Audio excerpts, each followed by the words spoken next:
And then it hit me that this was the beginning of his passive roster building ability, which is one that we didn't really see with Thorfinn. And I guess you could kind of say we saw it with Gojo, but Sung makes this shit really apparent, and that's that corrupted side of his light skin. That's the shit I'm talking about, where he really like tries to act all innocent with the way he's looking at these women and using psychological tactics that he knows is gonna work with these girls to then give him options in the future. It's evil stuff. I'm not condoning this at all, and me personally, I'm not a roster building type of dude. Like, I think having one partner, like that's already enough as it is, you know what I'm saying? Like, the only roster I really believe in is building a roster of presidents in my pocket type shit, you know, like making money.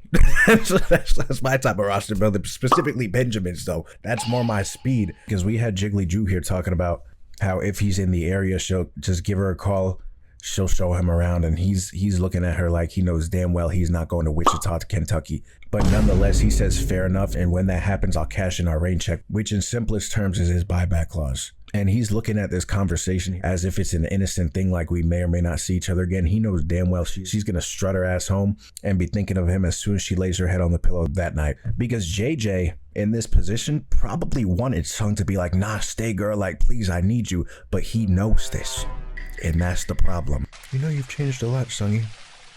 And then there's me, who hasn't really changed at all, you know? JJ, listen to me. The truth is, the money ain't changing. Just changed his money. That's really all there is to it. Like, I just got my pockets up, girl. My pants are damn near falling. I need a belt. My shits are too fat right now, and you know that. Yeah, no, you're right. But I mean, if there's one thing I think I can admit, it's that I'm not built for this. I'm not built for this lifestyle, babe. Babe. Girl, I'm not your babe. Knowing my skill set, I should have been in the B ranks, C ranks, even the A ranks. But I purposely just kept going with the D and the E ranks. And I mean, that's just how I met you.